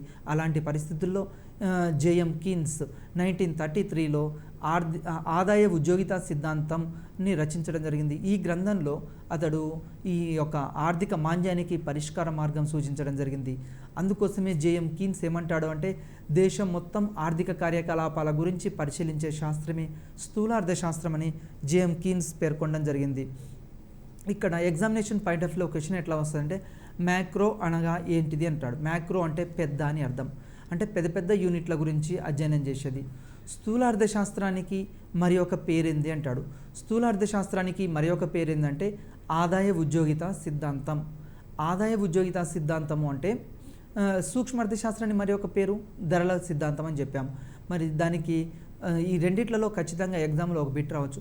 సూక్ష్మ అర్థశాస్త్రానికి మరి ఒక పేరేమో ధరల సిద్ధాంతం, స్థూల అర్థశాస్త్రానికి మరి ఒక పేరేమో ఆదాయ ఉద్యోగిత సిద్ధాంతం. ఎందుకు ఆదాయ ఉద్యోగిత సిద్ధాంతం వచ్చిందంటే, జేఎం కీన్స్ రచించిన ఈ గ్రంథం ఆధారంగానే స్థూల అర్థశాస్త్రం అనేది ఇక్కడ ఆర్థిక మాంద్యానికి పరిష్కార మార్గం సూచించినందువల్ల. ఇంకా జేఎం కీన్స్ ఏమంటాడంటే, స్థూల అర్థశాస్త్రం అనేది సమిష్టి అంశాలను అధ్యయనం చేస్తుంది అని చెప్తాడు. సమిష్టి అంశాలు, ఇతడు అగ్రిగేట్ డిమాండ్, అగ్రిగేట్ సప్లై ఎక్కడైతే సమానమవుతాయో అక్కడ ఆర్థిక వ్యవస్థ స్థిరత్వాన్ని పొందుతాడంటాడు జేఎం కీన్స్. జేఎం కీన్స్ ప్రకారం aggregate demand is equal to aggregate supply అని చెప్తాము. ఇక్కడ స్థూల అర్థశాస్త్రం అంటే ఇది సమిష్టి అంశాలని అధ్యయనం చేస్తుంది. అంటే దేశంలో స్థూల అర్థశాస్త్రం వైయక్తిక ఆదాయం కాకుండా జాతీయ ఆదాయాన్ని, వైయక్తిక ధరలు కాకుండా సాధారణ ధరల స్థాయిని అధ్యయనం చేసేదే స్థూల అర్థశాస్త్రం. మనందరికీ తెలుసు. సూక్ష్మ అర్థశాస్త్రం ఏం చేస్తుంది, ఇండివిజువల్ ఒక వ్యక్తి ఆదాయం పరిశీలిస్తే అది సూక్ష్మ అర్థశాస్త్రం. అట్లా కాకుండా దేశం మొత్తం ఆదాయాన్ని పరిశీలిస్తే, జాతీయ ఆదాయం పరిశీలిస్తే అది స్థూల అర్థశాస్త్రం. అదేవిధంగా ఒక వస్తువు ధర పరిశీలిస్తే అది వైయక్తిక ధర. అట్లా కాకుండా మొత్తం మార్కెట్ని గురించి పరిశీలిస్తే అది సాధారణ ధరల స్థాయి అంటాం. ఈ విధంగా స్థూల అర్థశాస్త్రం అనేది జాతీయ ఆదాయాన్ని, సాధారణ ధరల స్థాయిని అధ్యయనం చేస్తుంది. అందుకోసమే మనకు ఎగ్జామినేషన్ పాయింట్ ఆఫ్ వ్యూలో ఏమిస్తాడంటే, ఈ క్రింది అంశాల్లో స్థూల అర్థశాస్త్ర పరిధిలోకి వచ్చేది ఏది అంటాడు. అంటే స్థూల అర్థశాస్త్ర పరిధిలోకి వచ్చేది ఏంటి అంటే, ఇక్కడ జాతీయ ఆదాయం వస్తుంది, సాధారణ ధరల స్థాయి వస్తుంది, అదేవిధంగా ఉద్యోగిత, ఇలాంటి అంశాలన్నీ కూడా స్థూల అర్థశాస్త్ర పరిధిలోకి వస్తాయి. ఇది ఎగ్జామినేషన్ పాయింట్ ఆఫ్ వ్యూలో మనకు ఇంపార్టెంట్. అదేవిధంగా వైయక్తిక ఉత్పత్తుల్ని కాకుండా జాతీయ ఉత్పత్తులను చర్చిస్తుంది అంటాడు కేఈ బోల్డింగ్. బోల్డింగ్ అనే మరొక ఆర్థికవేత్త ఏం చెప్తాడు అంటే, మామూలుగా ఇండివిజువల్గా ఉత్పత్తులను కాకుండా జాతీయ ఉత్పత్తులను చర్చిస్తుంది. ఫర్ ఎగ్జాంపుల్, ఎక్స్ అనే రైతు 10 బస్తాల ధాన్యం ఉత్పత్తి చేస్తే అది వైయక్తిక యూనిట్ సూక్ష్మ అర్థశాస్త్రం అవుతుంది. అట్లా కాకుండా X Y Z dash dash dash X N ఇట్లా అందరి దేశంలో ఉన్న అందరి యొక్క ఉత్పత్తుల్ని మనం పరిశీలిస్తే అది ఏమవుతుంది, ఇట్లా సూక్ష్మ అర్థశాస్త్ర పరిధిలోకి వస్తుంది. స్థూల అర్థశాస్త్రం ఆర్థిక వృద్ధిని, పంపిణీ సిద్ధాంతాన్ని వివరిస్తుంది. స్థూల అర్థశాస్త్రం మరి ఏం చేస్తుందంటే ఆర్థిక వృద్ధి, దేశంలో గ్రోత్ రేట్ ఎంత ఉంది, పంపిణీ ఏ విధంగా జరుగుతుంది, అంటే ఉత్పత్తి కారకాల మధ్య వస్తు పంపిణీ ఏ విధంగా ఉంది, ఇలాంటి అంశాలని అన్నిటిని కూడా ఇక్కడ స్థూల అర్థశాస్త్రం మనకు పరిశీలిస్తూ ఉంటుంది. నెక్స్ట్ స్థూల అర్థశాస్త్ర పరిధి ఎగ్జామినేషన్ పాయింట్ ఆఫ్ వ్యూలో వెరీ వెరీ ఇంపార్టెంట్. ఎట్లా ఇస్తాడంటే ఈ క్రింది వాటిలో స్థూల అర్థశాస్త్ర పరిధిలోకి రానిది ఏది అంటాడు. అంటే అప్పుడు మనకి ఏం తెలవాలి, అసలు స్థూల అర్థశాస్త్ర పరిధిలోకి వచ్చే అంశాలు తెలవాలి. స్థూల అర్థశాస్త్ర పరిధిలోకి వచ్చేది ఏంటంటే ఒకటి ఆదాయ ఉద్యోగిత సిద్ధాంతం, జేమ్ కీన్స్ చెప్పిన ఆదాయ ఉద్యోగిత సిద్ధాంతం, ఇది స్థూల అర్థశాస్త్ర పరిధిలోకి వస్తుంది. అదేవిధంగా సాధారణ ధరల స్థాయి, ద్రవ్యోల్బణ సిద్ధాంతము, ఆర్థిక వృద్ధి సిద్ధాంతము, స్థూల పంపిణీ, అదేవిధంగా దేశంలో నిరుద్యోగిత, తర్వాత దేశంలోని మొత్తం ప్రణాళికల వ్యవస్థ, ఇవన్నీ దేని కిందికి వస్తాయి, స్థూల అర్థశాస్త్ర పరిధిలోకి వస్తాయి. ఈ విధంగా ఎగ్జామ్లో మనకు క్వశ్చన్స్ రావడానికి అవకాశం ఉంది. నెక్స్ట్ స్థూల అర్థశాస్త్ర ప్రాధాన్యత ఏంది? మరి స్థూల అర్థశాస్త్రం యొక్క ప్రాధాన్యత ఏంటంటే ప్రభుత్వ విధానాల రూపకల్పన అమలు చేయడంలో ఇది తోడ్పడుతుంది. స్థూల అర్థశాస్త్రం ప్రధానంగా గవర్నమెంట్ బడ్జెట్ రూపొందించాలన్నప్పుడు దేశంలో నిరుద్యోగిత ఎట్లా ఉంది, ఆ నిరుద్యోగులకి ఉపాధి ఏం కల్పించాలి, అదేవిధంగా దేశంలో స్త్రీల అక్షరాస్యత ఎట్లా ఉంది, ఇట్లాంటి వాటికి బడ్జెట్ నిధులు కేటాయించేటప్పుడు, సంక్షేమ పథకాలు రూపొందించేటప్పుడు కూడా ఈ స్థూల అర్థశాస్త్రం తోడ్పడుతుంది. అదేవిధంగా నిరుద్యోగము, ద్రవ్యోల్బణం వంటి సమస్యల్ని పరిష్కార మార్గాలు కనుగొనడంలో కూడా దేశంలో ద్రవ్యోల్బణం తగ్గించాలి, నిరుద్యోగాన్ని తగ్గించాలి. ఇట్లాంటప్పుడు మనకు సూక్ష్మ అర్థశాస్త్రం ఉపయోగపడదు, అక్కడ స్థూల అర్థశాస్త్రం మాత్రమే ఉపయోగపడుతుంది. అందుకోసమే స్థూల అర్థశాస్త్రానికి చాలా ప్రాధాన్యత ఉంది. ఇంకా వైయక్తిక యూనిట్ల ప్రవర్తనను అర్థం చేసుకోవడానికి అక్కడ ఏం ఉపయోగపడుతుందంటే మనకు వైయక్తిక యూనిట్లను పరిశీలిస్తే మాత్రం అది సూక్ష్మ అర్థశాస్త్రం. వైయక్తిక కాకుండా దేశంలోని మొత్తం యూనిట్లను పరిశీలిస్తే స్థూల అర్థశాస్త్రం. అదేవిధంగా వివిధ దేశాల సగటు జాతీయ ఆదాయాన్ని విశ్లేషిస్తుంది. ఇంకా మన దేశమే కాకుండా ప్రపంచవ్యాప్తంగా జాతీయ ఆదాయాలు ఎట్లా ఉన్నాయి, నిరుద్యోగిత ఎట్లా ఉంది, ఇలాంటి పేదరికం ఎలా ఉంది, ఇలాంటివన్నీ కూడా సూక్ష్మ అర్థశాస్త్ర పరిధిలోకి వస్తుంటాయి. మరి అర్థశాస్త్రం యొక్క ప్రాముఖ్యత ఏంది, ఎగ్జామినేషన్లో అడగవచ్చు. అర్థశాస్త్రం యొక్క ప్రాముఖ్యత ఏంది అంటే అర్థశాస్త్రాన్ని సాంఘిక శాస్త్రంలో రాని వంటిది అన్న వేత్త ఎవరు అంటే పాల్ షాముల్సన్ అనే ఆర్థికవేత్త. ఎందుకు అంటే అర్థశాస్త్రం అనేది ఒక మానవీయ శాస్త్రం, అంటే మానవుల యొక్క సమస్యలకు పరిష్కార మార్గాన్ని సూచించేది ఏంటిది అంటే అర్థశాస్త్రమే. ఈ అర్థశాస్త్రానికి 200 సంవత్సరాల చరిత్ర ఉంది. మనం ఇంతకుముందే చెప్పాం. 1776 సంవత్సరంలో Adam Smith an enquiry into the nature and causes of wealth of nations అనే గ్రంథంలో సంపద గురించి పేర్కొన్నాడని చెప్పాం. అక్కడితోటి ఈ అర్థశాస్త్రం యొక్క చరిత్ర అనేది ప్రారంభమైంది అని చెప్తూ ఉంటాము. అదేవిధంగా ఆర్థిక వనరులని వినియోగ వస్తువుల తయారీకి ఎక్కువగా వినియోగిస్తే ఆర్థిక అభివృద్ధికి, ఇక్కడ మన దేశంలో ఆర్థిక వనరులు, ఇక్కడ వినియోగ వస్తువులు ఉంటాయి, మూలధన వస్తువులు ఉంటాయి. మరి దేనికి కేటాయించాలి అన్నప్పుడు ఒక సమస్య ఏర్పడుతుంది. ఫర్ ఎగ్జాంపుల్ ప్రస్తుత వినియోగానికి ప్రభుత్వం ఎక్కువ ప్రాముఖ్యత ఇచ్చిందనుకోండి, అప్పుడు ఏం చేయాలి అంటే వినియోగ వస్తువుల్ని తయారు చేయాలి. అట్లా కాదు, అభివృద్ధి చెందిన దేశాలు ఉన్నాయి, అమెరికా, బ్రిటన్, ఫ్రాన్స్, ఇట్లాంటి దేశాలు ఏం చేస్తాయంటే వాళ్ళు బాగా అభివృద్ధి చెందారు కాబట్టి వాళ్ళు వినియోగ వస్తువుల తయారీకి ఎక్కువగా ఇంపార్టెన్స్ ఇస్తారు, అక్కడ గ్రోత్ రేట్ పెరుగుతుంది. అదే మన ఇండియాలో అనుకోండి, వినియోగ వస్తువులకి ఎక్కువ ఇంపార్టెన్స్ ఇస్తే ఏమవుతుందంటే ప్రస్తుత వినియోగం పెరిగి గ్రోత్ రేట్ పెరగవచ్చు, కానీ మూలధన వస్తువుల తయారీకి అవసరమైన ఇప్పుడు భవనాలు, యంత్ర పరికరాలు, అదేవిధంగా క్యాపిటల్ గూడ్స్ అనేవి తయారు కావు కాబట్టి భవిష్యత్తులో కొరత ఏర్పడి భవిష్యత్ దెబ్బతినడానికి అవకాశం ఉంది. అందుకే జవహర్లాల్ నెహ్రూ సెకండ్ ప్లాన్ తయారు చేసేటప్పుడు 1956లో ఏం చేశాడు, మొదటి పంచవర్ష ప్రణాళిక దేనికి ప్రాధాన్యత ఇచ్చింది, వ్యవసాయ రంగానికి ప్రాధాన్యత ఇచ్చింది. రెండో పంచవర్ష ప్రణాళిక దేనికి ప్రాధాన్యత ఇచ్చింది, పారిశ్రామిక రంగానికి ప్రాధాన్యత ఇచ్చింది. ఎందుకు పారిశ్రామిక రంగానికి ఇక్కడ నెహ్రూ గారి ఇంపార్టెన్స్ ఇవ్వడం జరిగింది అంటే భవిష్యత్తు వనరులు, అంటే దేశంలో ప్రజెంట్ గ్రోత్ రేట్ కాకుండా ఫ్యూచర్ గ్రోత్ రేటు దెబ్బతినకుండా ఇక్కడ ఉండాలి ఆ ఉద్దేశంతో. ఇలాంటి అంశాలు కూడా అర్థశాస్త్రం పరిధిలోకి వస్తాయి. తర్వాత ఇంకొకటి ఉత్పత్తి అంటే ప్రొడక్షన్ అంటాం, అంటే ప్రయోజనాలను సృష్టించడమే ఉత్పత్తి అంటారు. ప్రయోజనాలను సృష్టించడాన్ని ఇప్పుడు ముడి పదార్థాలు ఉన్నాయి, రా మెటీరియల్, వాటిని ఉపయోగించి ఏం చేస్తాం, అంతిమ వస్తువుల్ని తయారు చేస్తుంటాం. దీన్నే ఉత్పత్తి అంటాం. ఫర్ ఎగ్జాంపుల్, ఇప్పుడు మన దగ్గర ఒక పత్తి ఉంది. పత్తిని ఉపయోగించి ఏం చేస్తాం, కాటన్ను ఉపయోగించి దారం వడికి బట్టలు తయారు చేస్తాం, క్లాత్ తయారు చేస్తాం. అంటే ముడి పదార్థాలని ఉపయోగించి అంతిమ వస్తువులను తయారు చేయడాన్ని ఇక్కడ ఉత్పత్తిగా చెప్తూ ఉంటాము. రా మెటీరియల్ని ఉపయోగించి ఇప్పుడు వరి ధాన్యం ఉంది. వరి ధాన్యాన్ని మామూలుగా మనం మిషన్లో పట్టి ఏం చేస్తాం, బియ్యం తయారు చేస్తాం. ఈ అంతిమంగా వచ్చేది బియ్యం. దీన్నే ఇక్కడ ఉత్పత్తి, ప్రొడక్షన్ అని చెప్తూ ఉంటుంటాం. నెక్స్ట్, ఉత్పత్తికి ఆధారం ఏంది? ఒక దేశంలో ఉత్పత్తి జరగాలంటే ఏముండాలి, వినియోగం ఉండాలి. ఫస్ట్ వస్తువులకి డిమాండ్ ఉండాలి. వస్తువులకి డిమాండ్ లేదనుకోండి ఉత్పత్తే ఉండదు. ఫర్ ఎగ్జాంపుల్, ఇప్పుడు మనము మొబైల్ ఫోన్స్ తయారు చేసాము. మన ఇండియాలో మేడ్ ఇన్ ఇండియా అని పెట్టి ఒక కంపెనీ పెట్టుకున్నాం అనుకోండి మనం సొంతంగా. మన వినియోగం లేదనుకోండి, ఎవరు కొనట్లేరు అనుకోండి, కొనుక్కుంటే మనకి ఏమైంది, ఆ పరిశ్రమకి లాస్ వస్తుంది, ఉత్పత్తి అనేది నిలిపివేయడం జరుగుతుంది. కాబట్టి వినియోగం లేనిదే ఉత్పత్తి ఉండదు. ఉత్పత్తికి ఆధారం ఏంది అంటే వినియోగం. వస్తూత్పత్తికి మరి ఒకటి ఏంటంటే, వస్తువులు ఉత్పత్తి కావాలంటే కోరికలు తీర్చే లక్షణం ఉండాలి. ఆ వస్తువుకి కోరికలు తీర్చే లక్షణం ఉంటే మాత్రమే ఆ వస్తువును ఉత్పత్తి చేయడానికి ముందుకు వస్తుంది. ఫర్ ఎగ్జాంపుల్, ఎగ్జామినేషన్ రాయాలి. ఈ ఎగ్జామినేషన్ రాయాలంటే మనకి ఏం కావాలి, పెన్ను కావాలి. ఇట్లాంటి వస్తువుల మానవుని యొక్క కోరికలను తీర్చే శక్తి ఈ వస్తువులకు ఉంటుంది. వస్తు సేవల ఉత్పత్తికి ఈ ఉత్పత్తిని కారకాలు ఎన్ని అవసరం అంటే 4 కారకాలు అవసరం. మనము ఏ వస్తువునైనా సేవనైనా ఉత్పత్తి చేయాలి అంటే 4 కారకాలు అవసరం. ఈ 4 కారకాలనే ఫ్యాక్టర్ ఆఫ్ ప్రొడక్షన్ అంటాం, లేకుంటే ఉత్పత్తి కారకాలు అంటాం. ఎగ్జామినేషన్ పాయింట్ ఆఫ్ వ్యూలో వెరీ వెరీ ఇంపార్టెంట్. ఉత్పత్తి కారకాలు ఎన్ని అంటాడు. ఉత్పత్తి కారకాలు 4. 1 భూమి, 2 శ్రమ, 3 మూలధనం, 4 వ్యవస్థాపన. కానీ ఆధునిక కాలంలో మరి ఒక అంశం ఒకటి వచ్చింది. అదేంటి అంటే 5వ ఉత్పత్తి కారకం సాంకేతిక పరిజ్ఞానం. ఈ సాంకేతిక పరిజ్ఞానం అనేది కూడా ఉత్పత్తి కారకంగా మనం చెప్తూ ఉంటాము.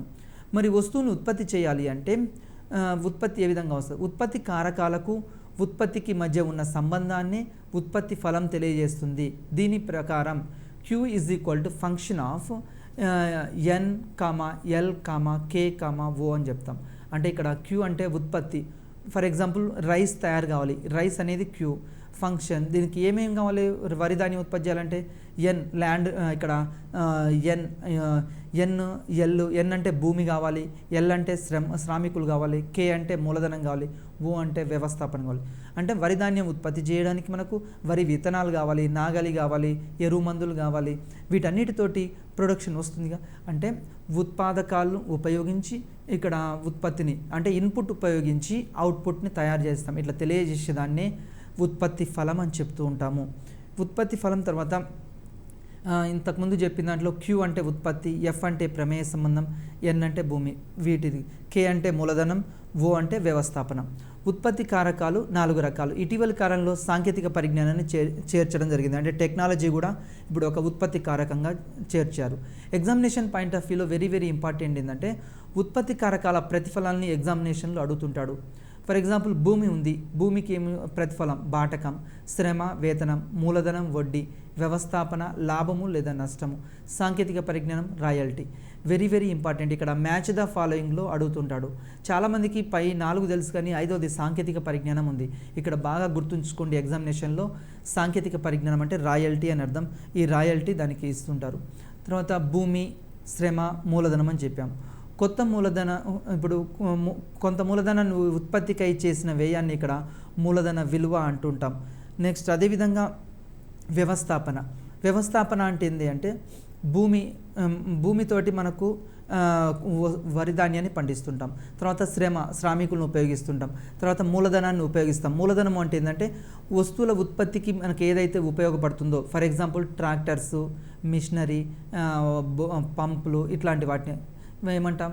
మూలధనం అంటాం. తర్వాత వ్యవస్థాపన అంటే ప్రజలు ఏం కోరుకుంటున్నారో ఆ కోరికల మేరకు వస్తువుల్ని తయారు చేసి ఈ ఉత్పత్తి కారకాలన్నింటినీ కోఆర్డినేషన్ చేసేదాన్ని వ్యవస్థాపన అంటాం. అంటే పైన పేర్కొన్న 3 ఉత్పత్తి కారకాలు భూమి, శ్రమ, మూలధనం, ఈ మూడింటిని కోఆర్డినేషన్ చేసేదే వ్యవస్థాపన.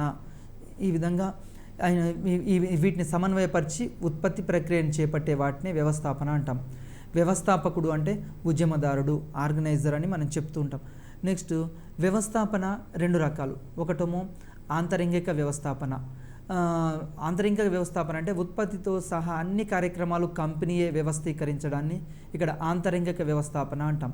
ఫర్ ఎగ్జాంపుల్, మన ఇంట్లో మన 5 ఎకరాల పొలం ఉంది, మనమే అందరం పనిచేసి మొత్తం వరి ధాన్యం ఉత్పత్తి చేస్తే అది ఆంతరింగిక వ్యవస్థాపన అంటాం. అట్లా కాకుండా ఇప్పుడు వ్యాపారం, ఒక ఇండస్ట్రీ ఉంటుంది, ఆ ఇండస్ట్రీ పెట్టాలి అంటే ఒక ఇంటి వాళ్ళతోటే సరిపోదు. వ్యాపార నిర్వహణకు ఇద్దరు లేక అంతకన్నా అధిక సంఖ్యలో వ్యక్తులు కలిసి వ్యాపారాన్ని ప్రారంభించడాన్ని ఇక్కడ వ్యాపార నిర్వహణ అంటాం. కంపెనీస్ అయినా ఇట్లాంటివి ఏంది, ఒకరితోటి అది అంతరింగకం కాదు, అది బహిర్గతంగా ఉంటుంది, చాలామంది వ్యక్తులతోటి అవసరం ఉంటుంది. ఈ విధంగా వ్యాపారం బహిర్గత వ్యాపారం. అదేవిధంగా సాంకేతిక పరిజ్ఞానం, ఉత్పత్తి కారకాలను ఏకీకృతమునర్చి ఉపయోగకరములైన వస్తువుల్ని సేవలుగా మార్చడానికి అవసరమైన జ్ఞానాన్ని ఇక్కడ సాంకేతిక పరిజ్ఞానం అంటాం. అంటే అతి తక్కువ కాలంలో అతి తక్కువ ఖర్చుతో అతి తక్కువ ధరకు ఎక్కువ వస్తువుల్ని ఏ విధంగా ఉత్పత్తి చేస్తామో దాన్నే సాంకేతిక పరిజ్ఞానం అంటాం. ఒక వస్తువుని మనం మార్కెట్లో అమ్మాలి అంటే టైం అతి తక్కువ కాలంలో ఉత్పత్తి చేయాలి, ఎక్కువ వస్తువులను ఉత్పత్తి చేయాలి, దాని ధర కూడా ఎట్లుండాలి, తక్కువగా ఉండాలి, కానీ క్వాలిటీ మాత్రం ఎక్కువగా ఉండాలి, క్వాలిటీ ఎక్కువ ఉండాలి. ఈ విధంగా అంటే తక్కువ సాంకేతిక పరిజ్ఞానం ఎక్కువ ఉండాలి, తక్కువ ధరతోటి మార్కెట్లోకి వస్తే దాన్ని టెక్నాలజీ అని చెప్తూ ఉంటాం. నెక్స్ట్ పంపిణీ, మరి ఉత్పత్తి అయిన వాటిని ఉత్పత్తి ప్రక్రియలో పాల్గొన్నందుకు మనం కొన్ని ప్రతిఫలాలు చెల్లించాలి. ఉత్పత్తి ప్రక్రియలో పాల్గొన్న ఉత్పత్తి కారకాలు ఉన్నాయి, ఈ ఉత్పత్తి కారకాలకు ప్రతిఫలాలు చెల్లించడాన్ని పంపిణీ అంటాం. భూమికి ఏం చేస్తాం, బాటకము, శ్రమకు వేతనము, అదేవిధంగా మూలధనానికి వడ్డీ, వ్యవస్థాపనకు లాభం, ఈ విధంగా పంచడాన్ని ఇక్కడ పంపిణీ, డిస్ట్రిబ్యూషన్ అని చెప్తాం. ఈ డిస్ట్రిబ్యూషన్కి సంబంధించి కూడా ఎగ్జామినేషన్లో ఇంపార్టెంటే. బాటకం అంటే సాధారణ పరిభాషలో, మన భాషలో బాటకం అనగా అర్థం అద్దె, రెంట్ అని చెప్తుంటాం. బాటకం అంటే ఎందుకు, ఒక ఇంటిని రెంట్కి ఇవ్వచ్చు, పొలాన్ని రెంట్కి ఇవ్వచ్చు, ఈ విధంగా దాన్ని. అదేవిధంగా బాటకంలో మరి ఒక బాటకం ఉంది, ఒప్పంద బాటకం అంటే కాంట్రాక్ట్ రెంట్ అంటాం. ఇక్కడ కాంట్రాక్ట్ అంటే భూమి యొక్క సేవల్ని, ఇళ్ళని మొదలైన వాటికి మనం ముందుగా నిర్ణయించిన ప్రకారం నిర్ణీత కాలానికి చెల్లించే ప్రతిఫలమే ఒప్పంద బాటకం. ఫర్ ఎగ్జాంపుల్, మన ఇల్లు ఉంది, దాన్ని కొంతకాలానికి లీజ్కి ఇవ్వచ్చు, లేకుంటే ఒక పొలం ఉంది, దాన్ని కొంతకాలానికి ఇవ్వచ్చు. ఈ విధంగా ఇవ్వడాన్ని కాంట్రాక్ట్ బాటకం అని చెప్తూ ఉంటాం, ఒప్పంద బాటకం. నెక్స్ట్ ఆర్థిక బాటకం. డేవిడ్ రికార్డో అభిప్రాయం ప్రకారం సేద్యం చేస్తే వచ్చే ఫలసాయంలో భూస్వామికి ఇచ్చే భాగమే బాటకం. రికార్డో ప్రకారం ఏంటి అంటే, ఫర్ ఎగ్జాంపుల్ మనకు ఒక ల్యాండ్ ఉంది, ఆ ల్యాండ్లో 40 బస్తాలు పొలం వరి ధాన్యం పండింది. ఈ 40 బస్తాల్లో 10 బస్తాలు మనం యజమానికి ఇస్తున్నాం అనుకోండి, ఆ 10 బస్తాలని ఇక్కడ బాటకంగా చెప్తాము. ఈ యొక్క బాటకం అని చెప్తుంటాం. నెక్స్ట్ కొరత బాటకం అంటే ఏంటంటే, సప్లై వ్యాకోచత్వం అతి తక్కువగా ఉన్న ఉత్పత్తి సాధనాలకు చెల్లించే ప్రతిఫలమే కొరత బాటకం. మనందరికీ తెలుసు, బాటకంలో మనకు ఏదైతే సప్లై తక్కువగా ఉంటుందో, సప్లై తక్కువగా ఉన్నప్పుడు ఎక్కువ బాటకం చెల్లించాల్సి వస్తుంది. ఫర్ ఎగ్జాంపుల్, మనకు ఎగ్జామినేషన్ నడుస్తుంది, మనకి ఎగ్జామ్ ప్యాడ్ కావాలి అని ఒకసారి 10 మంది ఆ షాప్ దగ్గరికి పోయాం. 10 మంది ఆ షాప్ దగ్గరికి పోయే వరకు ఆ షాప్ యజమాని ఏం చేస్తాడు, ఆ ఉన్న ప్యాడ్స్ని 10 ఉన్నాయి, 100 మంది వచ్చారు, అతడు ఏం చేస్తాడంటే 50 రూపాయలకు అమ్మాల్సిన ఎగ్జామినేషన్ ప్యాడ్ని 100 రూపాయలకు ఒకటి అమ్మొచ్చు.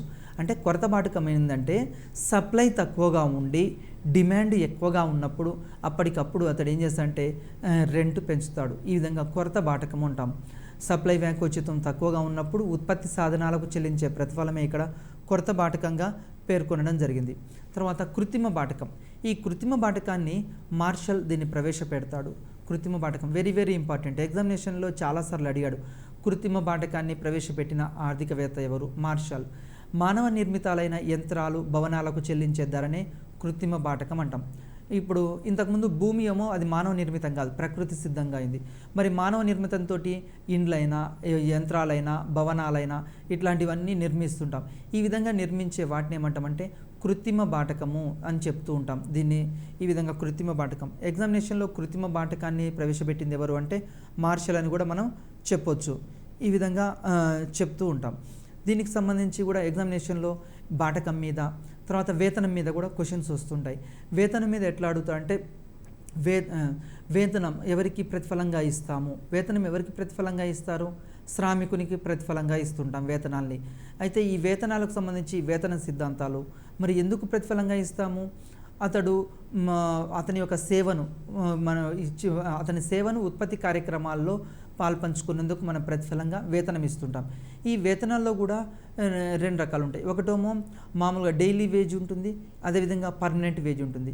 ఈ విధంగా డైలీ వేజ్, పర్మనెంట్ వేజ్ వేతనాలు ఇచ్చేటప్పుడు కూడా ఎక్కువ మందికి అవసరం అనుకోండి, ఎక్కువ మందికి అవసరం ఉంటే అప్పుడు ఇప్పుడు డిమాండ్ సప్లై, ఇక్కడ శ్రామికుల యొక్క డిమాండ్, శ్రామికుల యొక్క సప్లై దేన్ని నిర్ణయిస్తుంది అంటే వేతనాన్ని నిర్ణయిస్తుంది. ఫర్ ఎగ్జాంపుల్ ఒక పరిశ్రమలో వేతనం నిర్ణయించాలి. ఇప్పుడు ఒక పరిశ్రమలో వేతనం నిర్ణయించాలి అంటే ఆ పరిశ్రమలో ఎంతమంది 10 మంది అవసరం, 20 మంది ఉన్నారనుకోండి, ఆ యజమాని ఏం చేస్తాడు, దాన్ని తగ్గిస్తాడు వేతనాన్ని. అట్లా కాకుండా 10 మంది అవసరం ఉన్నారు కానీ 5గురే ఉన్నారనుకోండి, వీళ్ళు డిమాండ్ చేస్తారు, అప్పుడు వేతనం పెంచమని 100 రూపాయలు దాన్ని 200 రూపాయలు. ఈ విధంగా వేతనంలో కూడా రకాలు. మనకి ఎగ్జామినేషన్ పాయింట్ ఆఫ్ వ్యూలో ఇప్పుడు బాటకం గురించి తెలుసుకున్నాం, వేతనము, మూలధనం, వడ్డీ, తర్వాత వ్యవస్థాపన, ఆర్గనైజేషన్. టోటల్గా మనకు ఈ చాప్టర్లో ఇంపార్టెంట్ ఏంది అంటే అర్థశాస్త్రం యొక్క నిర్వచనాలు, తర్వాత అర్థశాస్త్రం యొక్క పరిధి, సూక్ష్మ అర్థశాస్త్రం అంటే ఏంది, స్థూల అర్థశాస్త్రం అంటే ఏంది, అదేవిధంగా సూక్ష్మ అర్థశాస్త్రానికి గల మరొక పేరేంది, స్థూల అర్థశాస్త్రానికి గల మరొక పేరేంది, అర్థశాస్త్ర వర్గీకరణ ఏ విధంగా జరిగింది, ఇట్లాంటివి ఇంపార్టెంట్. మనము ఎగ్జామినేషన్లో ఇవి వెరీ వెరీ ఇంపార్టెంట్, ఒకసారి చూసుకోండి.